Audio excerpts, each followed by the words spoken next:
بسم الله الرحمن الرحيم. قال الله تبارك وتعالى في القرآن المجيد: الراكعون الساجدون. صدق الله مولانا العظيم. مولاي صل وسلم دائما أبدا على حبيبك خير خلق كلهم. اللہ رب العزت کا بے پایان لطف و کرم اور احسان عظیم ہے کہ جس نے ہمیں آج کی جمعۃ المبارک کی عظیم اور بابرکت محفل میں اکٹھی ہونے کی توفیق عطا فرمائی. سب سے بڑھ کر یہ کہ ہمیں دولت ایمان سے بہرامند فرمایا. ہم سورہ توبہ کی آیت نمبر 112 کا مطالعہ کر رہے ہیں. ورس 112 ہے، جس میں اللہ تبارک و تعالی نے ان 9 صفات کا بیان کیا ہے کہ حضرت عبداللہ ابن عباس رضی اللہ تعالی عنہما بیان فرماتے ہیں کہ جو ان 9 صفات پہ مرا وہ اللہ تبارک و تعالی کے راستے میں قربان ہوا، یعنی اس کو درجہ شہادت ملے گا. اب وہ جو 9 صفات ہیں ان میں پہلی صفت توبہ کرنے والے، اللہ کے حضور سچی توبہ کرنے والے، توبۃ النصوحہ کرنے والے. دوسری صفت عابدون ہے، عبادت گزار، عبادت کرنے والے، وحدہ لا شریک، رب کے سامنے جھکنے والے. حامدون، پھر جو صفت بیان کی گئی وہ اللہ تبارک و تعالیٰ کی حمد کرنے والے ہیں، تعریف کرنے والے ہیں، اس کی توصیف کرنے والے ہیں.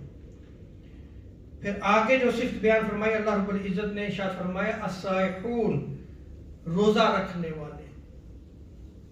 اور ایک روایت کے مطابق الصائحون کا معنی سیاحت کرنے والے، زمین پہ پھرنے والے، سیر و سیاحت کرنے والے، تاکہ وہ تدبر کریں اللہ تبارک و تعالیٰ کی تخلیق میں. اور ایک معنی اس کا یہ بھی بیان کیا گیا ہے کہ اس سے مراد طلاب ہیں جو اللہ کے دین کی خاطر نکلتے ہیں اور اللہ کے دین کو حاصل کرتے ہیں. اور آگے جو صفت بیان کی وہ اللہ تبارک و تعالیٰ نے ارشاد فرمایا الراکعون الساجدون، کہ وہ رکوع کرنے والے اور سجدہ کرنے والے. یہ وہ صفت ہے کہ اس کا معنی اللہ کے حضور رکوع کرنا، اللہ کے حضور سجدہ ریز ہونا، یعنی نماز کو قائم کرنا ہے. وہ نماز کو ادا کرتے ہیں. بندہ مومن اگر اپنی زندگی میں غور کرے تو ظاہری بات ہے کہ وہ ایک معاشرتی زندگی بسر کرتا ہے. اس کو رزق حلال کی تلاش کے لیے بھی نکلنا پڑتا ہے. وہ اگر فیملی میں ہے تو فیملی والی زندگی بھی بسر کرتا ہے. لیکن اس دنیا میں رہتے ہوئے عبادت کو نہیں چھوڑنا چاہیے، کیونکہ رب تعالیٰ نے جو نعمتیں عطا کی ہیں اس کا شکر ادا کرنا چاہیے. اور اس کی نعمتوں کا شکر، نماز اس کی سب سے بڑی اہم جو ہے وہ حالت ہے. سب سے بڑی حالت کیا ہے کہ بندہ اس کے حضور کھڑا ہو جاتا ہے، قیام کرتا ہے. ہر شے جو اس کے لیے حلال تھی وہ اپنے اوپر جو ہے وہ ان ساری اشیاء کو حرام قرار دے کے اللہ اکبر تکبیر تحریمہ کرتے ہوئے اللہ کے حضور کھڑا ہو جاتا ہے. پھر اس سے راز اور نیاز کی باتیں شروع ہو جاتی ہیں، پھر اس کو منانا شروع کر دیتا ہے.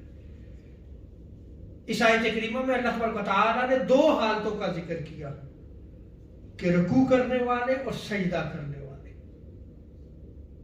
یعنی انسان کی جھکنے کی کیفیت ایک رکوع کی ہے، اور سب سے انتہائی جھکنے کی صورت جو ہے وہ سجدہ ہے. اور یہ دونوں صورتیں جو ہے وہ رب کے لیے ہیں. کس کے لیے؟ رب تعالیٰ کے لیے. وہ رکوع بھی، وہ جھکنا بھی اللہ کے لیے، اور پھر سجدہ جو ہے وہ بھی اللہ تبارک و تعالیٰ کے لیے. اور سجدہ ایسی حالت ہے کہ جہاں پہ انسان عاجزی کی انتہا کو پہنچ جاتا ہے کہ وہ ہر شے اپنے جسم کے ہر عضو کو اللہ کے حضور جھکا دیتا ہے کہ باری تعالی تو ہی خالق کائنات ہے، جھک جاتا ہے۔ اللہ رب العزت نے جہاں قرآن مجید میں دیگر احکام عطا فرمائے، وہیں نماز کا حکم بھی دیا کہ نماز کو قائم کرو، اور آقا علیہ السلام کو یہ تحفہ معراج کے موقع پہ عطا کیا گیا۔ سو امت کو بھی چاہیے کہ وہ اپنی زندگی بسر کرتے ہوئے نماز کو نہ چھوڑے، ہر حالت میں نماز کو ادا کرے، نماز کو کبھی ترک نہیں کرنا چاہیے۔ سب سے پہلے اس آیت کریمہ کی تفسیر میں نماز کی فضیلت اور اہمیت پہ چند احادیث نقل کر کے پھر اگر نماز چھوڑتا ہے اس پہ جو آقا علیہ السلام نے وعید جو ہے وہ بیان فرمائی ہے اس کو میں بیان کروں گا۔ موجم اوس میں اس روایت کو نقل کیا گیا، حضرت انس بن مالک رضی اللہ تعالی عنہ بیان کرتے ہیں کہ آقا علیہ السلام نے ارشاد فرمایا، جس شخص نے وقت پہ نماز پڑھی، پورا وضو کیا، مکمل رکوع کیا، مکمل سجدہ کیا اور خشوع کیا۔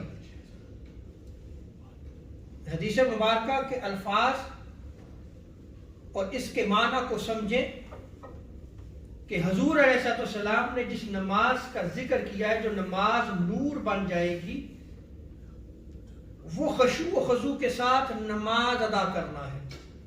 اور خشوع و خضوع کیا ہے؟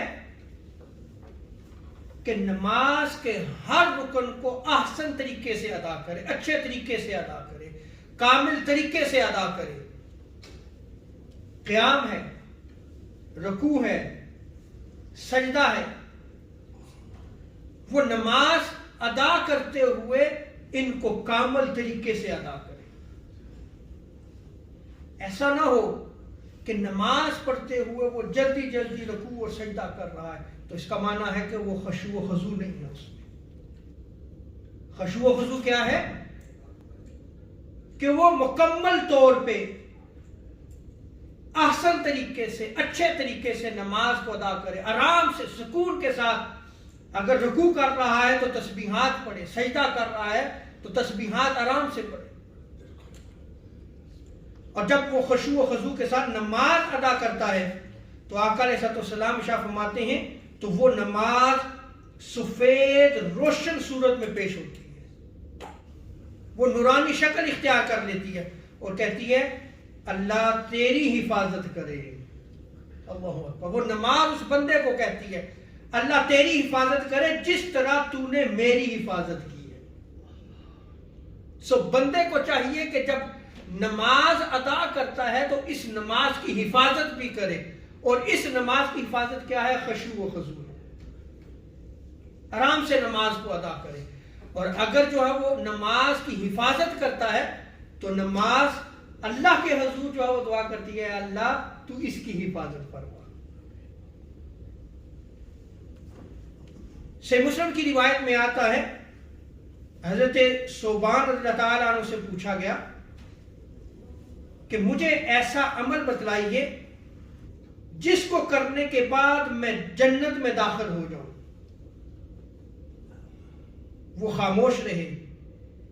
جب 3 بار حضرت ثوبان سے یہ سوال پوچھا گیا تو انہوں نے فرمایا سنو، میں نے آقا علیہ السلام سے یہ سوال کیا تھا کہ یا رسول اللہ مجھے ایک ایسا عمل بتائیے کہ میں وہ عمل کروں اور مجھے جنت مل جائے، میں جنت میں داخل ہو جاؤں۔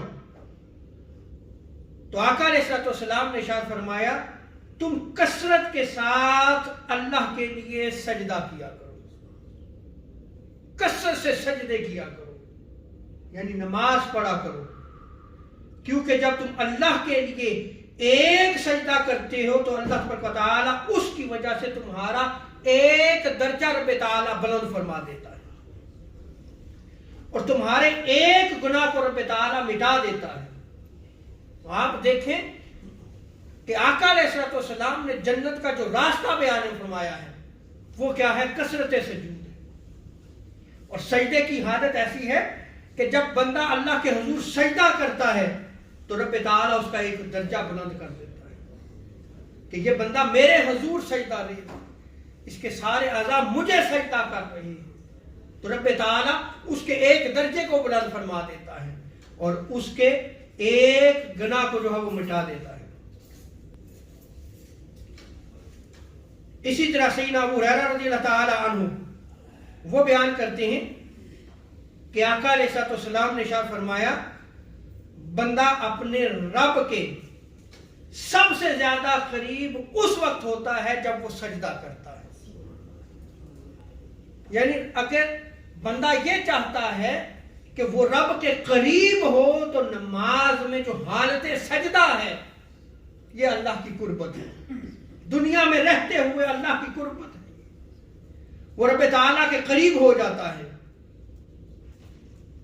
اس لیے حضور علیہ السلام نے ارشاد فرمایا کہ سو تم سجدہ میں کثرت کیا کرو، اور کثرت سے سجدہ کرتے ہوئے اللہ کے حضور سجدے کی حالت میں اس سے دعا کیا کرو، اس سے مانگا کرو، بکثرت دعا کیا کرو، اور حالت سجدہ میں دعا اس لیے کیا کرو کہ اس وقت تم اللہ کے زیادہ قریب ہوتے ہو، تمہیں اس وقت اللہ تبارک و تعالیٰ کا قرب حاصل ہو جاتا ہے۔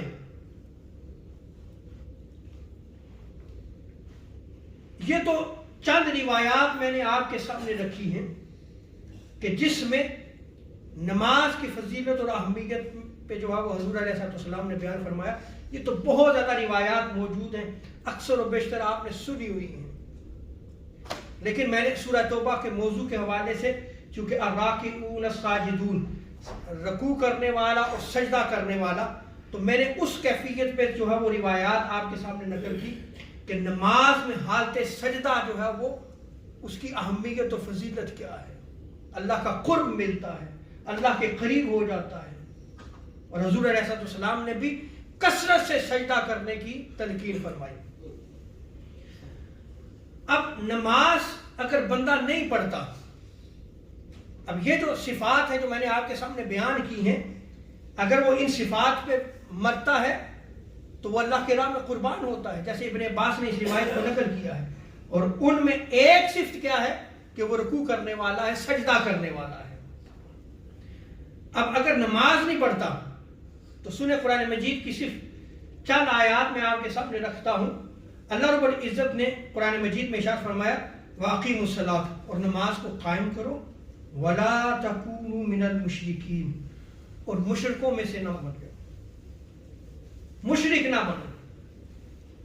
تو یہاں پہ یہ بڑی قابل غور آیت کریمہ ہے، سورہ روم ورس 31، اس میں رب تعالیٰ نے نماز کو قائم کرنا یعنی نماز کو پڑھنا اس کا حکم فرمایا، اور ساتھ ہی ارشاد فرمایا مشرکوں میں سے نہ ہو جانا، نماز کو کسی حالت میں نہ چھوڑے، یہ قرآن مجید کا حکم ہے۔ یعنی اگر بندہ نماز چھوڑتا ہے تو اس کی حالت اور کیفیت کون سی ہو جاتی ہے؟ مشرکوں والی ہو جاتی ہے۔ پھر مسلمان ہو اور پھر نماز چھوڑے۔ آج ہم اپنی حالت پہ غور کریں کہ وہ نماز جو بندے پہ فرض ہے، جب بالغ ہوگا اس پہ فرض ہوگی، کتنی نماز کی پابندی ہے، وہ بندہ خود کتنی پابندی کرتا ہے، اور پھر کتنی یہ پابندی اپنی اولاد میں منتقل کرتا ہے۔ یہ بہت بڑا سوال ہے۔ مائیں بہنیں گھروں میں سن رہی ہیں، انہیں بھی سوچنا چاہیے، اولاد کی تربیت میں سب سے پہلا حق اور سب سے پہلے روز قیامت بھی اگر سوال ہوگا یہ والدین کے لیے کہ والدین جو ہے وہ اس کی تربیت کریں۔ بچہ جب 7 سال کا ہو جائے تو اس کو نماز پڑھنے کا حکم دیا جائے، 10 کا ہو جائے تو پنشمنٹ کرو۔ کس کی ڈیوٹی ہے؟ یہ والدین کی ڈیوٹی ہے۔ اگر آپ بچپن میں جب 7 سال کا ہو جاتا ہے آپ تربیت دینا شروع کر دیں تو یہ نوبت پہنچے گی نہیں کہ 10 سال کا ہو گیا تو آپ اسے سزا دیں.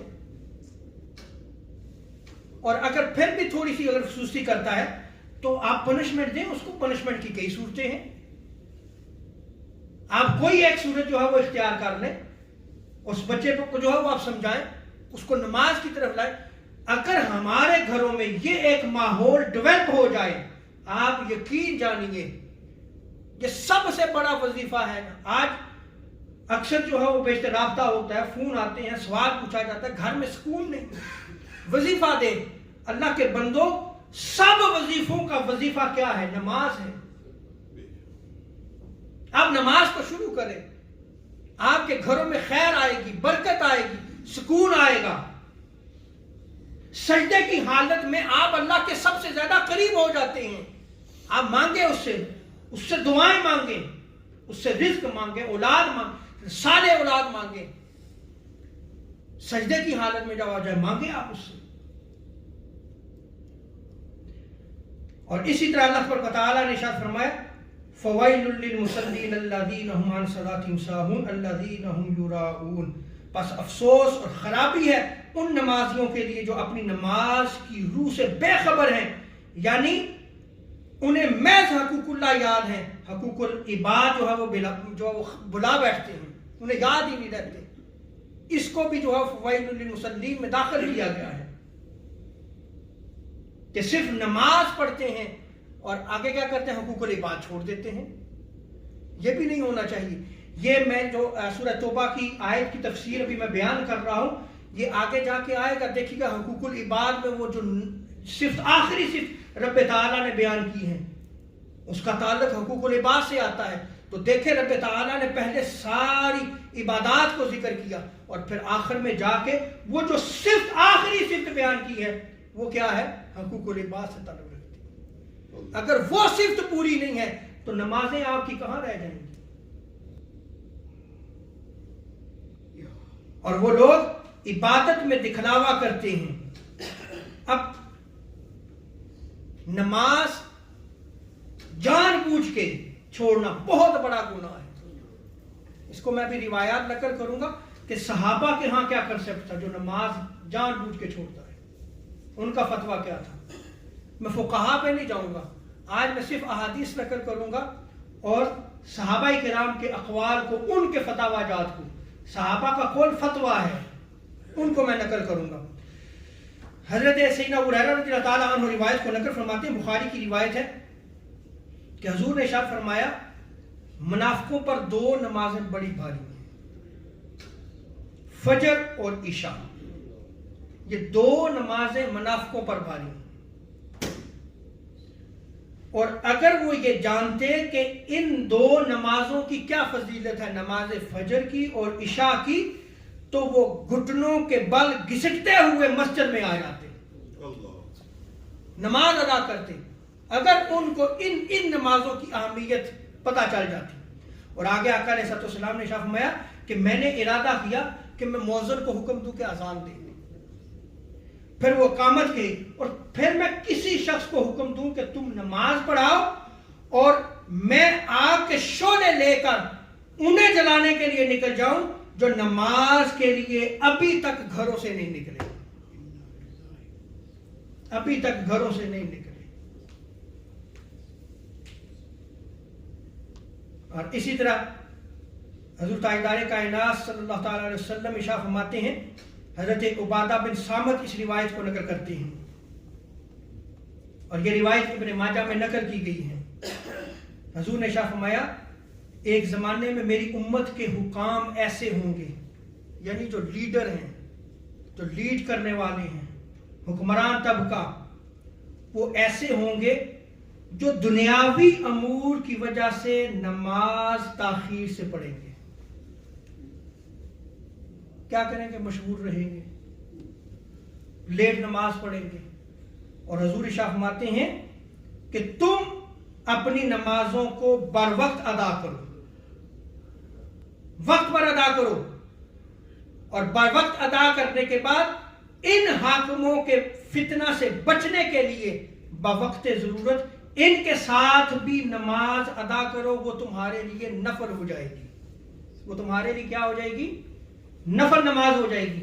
اب آپ اس کو سمجھیے گا، اس حدیث مبارکہ میں جو بیان کیا گیا حاکم وقت، پہلے حاکم وقت ہی نماز کا امام ہوتا تھا۔ یہ اسلام کی انڈرسٹینڈنگ ہے، کیونکہ آقا علیہ السلام نماز ادا فرمایا کرتے تھے، اور باجماع جب نماز ہوتی تھی تو حضور حاکم مدینہ پہلے بنے، حضور نماز ادا فرمایا کرتے تھے۔ اور اگر حضور آقا علیہ السلام اگر کسی کام کے لیے باہر تشریف لے کے گئے تو صحابہ انتظار کیا کرتے تھے، اور نماز جب یہ دیکھتے کہ کہیں نماز مس نہ ہو جائے تو پھر ان میں سے جو اعلیٰ اور افضل ہوتا وہ آگے مصلی امامت پہ آ جاتا، وہ آگے آ جاتا۔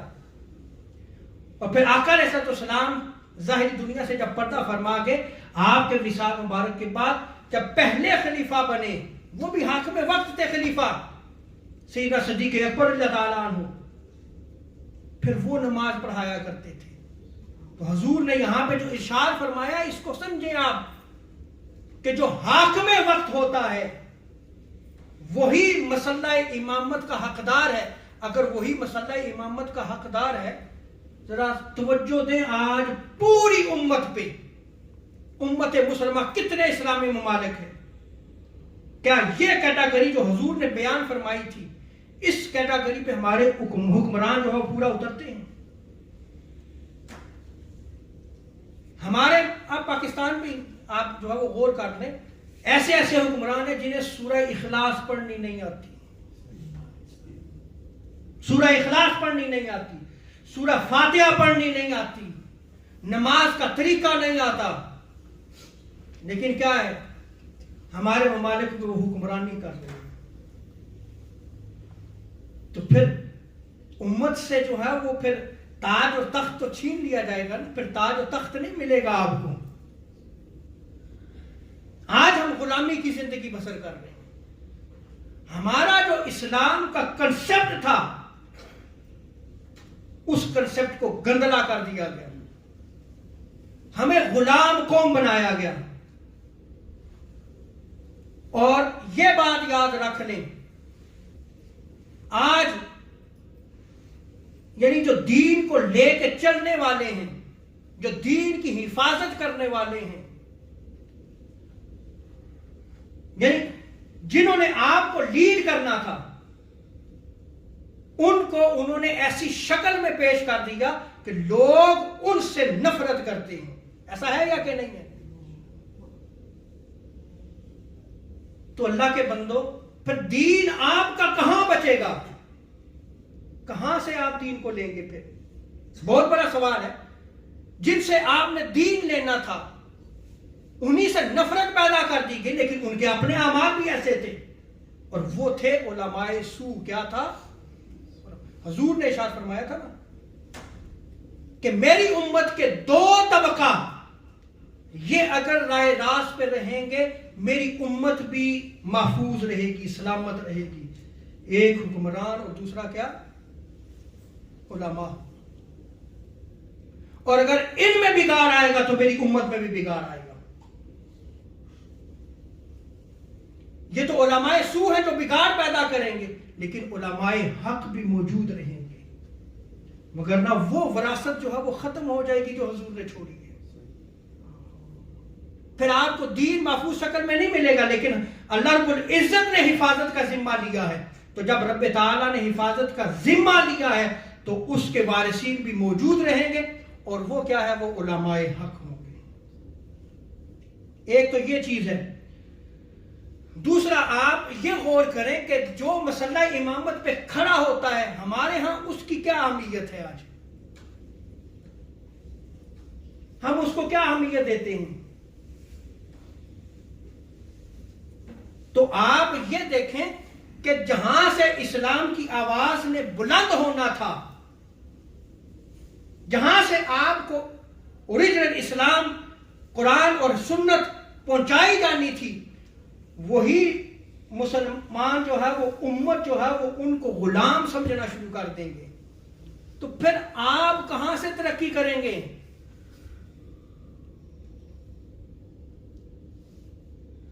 آپ چھوڑیں ان چیزوں کو، صرف ایک چیز دیکھیں. میں اگر یعنی امام انسان ہے نا، غلطی ہوتی ہے، بھئی انسان ہے، وہ فرشتہ نہیں ہے، لیکن اگر اس سے غلطی سرزد ہوگی، بتقاضۂ بشریت ہو گئی ہے، خدا کے بندو معاف کر دو اس کو، معاف کر دو اس کو. کس لیے؟ کہ اس کے پاس دین کا علم ہے، اس وجہ سے معاف کر دو اس کو، چھوڑ دو آپ اس کو. لیکن ہم نہیں چھوڑیں گے. جب ہم نہیں چھوڑیں گے تو آپ یہ دیکھ لیں کہ امام سے نماز کے دوران ہی کوئی غلطی ہو جائے یا نماز میں تاخیر ہو جائے، آپ کو کہہ دیا جائے پاجی اسی تو پیسے دینے ہیں. کہاں ہیں آپ کی نمازیں پھر؟ اگر آپ یہ کہیں کہ ہم آپ کو پیسے دیتے ہیں اور آپ نمازیں پڑھاتے ہیں، یہ سمجھ لیں، فتویٰ سمجھ لیں. امام اس مقصد سے نماز پڑھائے، نہ امام کی نماز نہ مقتدی کی نماز. اور اگر مقتدی یہ سمجھتا ہے تو نہ مقتدی کی نماز، امام کی تو نماز ہو جائے گی، وہ تو یہ نہیں سمجھتا. مقتدی کی نماز نہیں ہے، پھر جتنی پڑھی ہے ساری لٹاؤ، ساری لٹاؤ گے تو. کیونکہ عبادت پیسے کی خاطر تو نہیں ہوتی، عبادت پیسے کے لیے تو نہیں ہو رہی. اسلام میں ہے کنسپٹ، مسجد کو مسجد رہنے دیں، آپ اللہ کا گھر رہی ہے. اللہ اکبر. اور حضور علیہ السلام نے شاہ فرمایا، حضرت جابر بیان کرتے ہیں، حضور نے شاہ فرمایا انسان اور کفر اور شرک میں نماز نہ پڑھنے کا فرق ہے.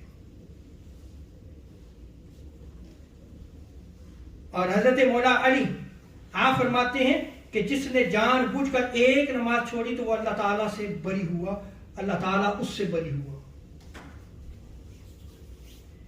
امام احمد بیان کرتے ہیں کہ جب انسان کی نماز نہیں ہے، نماز جاتی رہی تو اس کا دین جاتا رہا. کنسپٹ سنیں، آج ہم اس کو ہلکا جانتے ہیں نماز، اس کا دین جاتا رہا. اور امام ابو عبداللہ آپ بیان کرتے ہیں کہ اللہ تبارک و تعالیٰ نے نماز کو ترک کرنے پر سخت وعید فرمائی ہے، ڈرایا ہے. اسے اپنے نبی کریم صلی اللہ علیہ وسلم کی زبان مبارک پر مؤکد فرمایا، تاکید فرمائی ہے. اور اس کا تارک اسے ترک کرنے کی وجہ سے ایمان سے نکل جاتا ہے، یعنی اس کا ایمان کامل نہیں ہوتا. اور بندوں کے اعمال میں سے نماز کے سوا کسی اور فریضہ کو کفر اور ایمان کے درمیان علامت نہیں بنایا گیا. حضرت ماقل بیان کرتے ہیں کہ حضرت مولا علی کے پاس ایک آدمی اس وقت آیا جب آپ رہبہ میں موجود تھے، مقام کا نام ہے. اس نے کہا اے امیر المومنین، اس عورت کے بارے میں آپ کی کیا رائے ہیں جو نماز نہیں پڑھتی؟ آپ نے فرمایا جو نماز نہیں پڑھتا وہ کفر کرنے والا ہے، جو نماز نہیں پڑھتا وہ کفر کرنے والا ہے. اور حضرت عبداللہ بن شقیق آپ فرماتے ہیں صحابہ کرام نماز کے سوا کسی دوسرے عمل کے ترک کو کفر نہیں جانتے تھے. اور یہ فتویٰ جو ہے صحابہ کرام کا سنن ترمذی میں نقل کیا گیا ہے، یعنی جو نماز چھوڑتا ہے صحابہ کرام جو ہے وہ اس کو کفر کر جانتے تھے. اور محمد بن نصیر وہ روایت کرتے ہیں کہ میں نے حضرت اسحاق کو بیان کرتے ہوئے سنا کہ اہل علم کی حضور تاجدار کائنات صلی اللہ علیہ وسلم کے زمانہ سے یہ رائے تھی کہ بغیر عذر کے عمدن جان بوجھ کے نماز ترک کرنے والا یہاں تک کہ اس کا وقت جاتا رہا کافر ہو جائے گا. اللہ تبارک و تعالی ہمیں عمل کی توفیق عطا فرمائے. اللہ تبارک و تعالی ہمیں نماز کو قائم کرنے کی توفیق عطا فرمائے.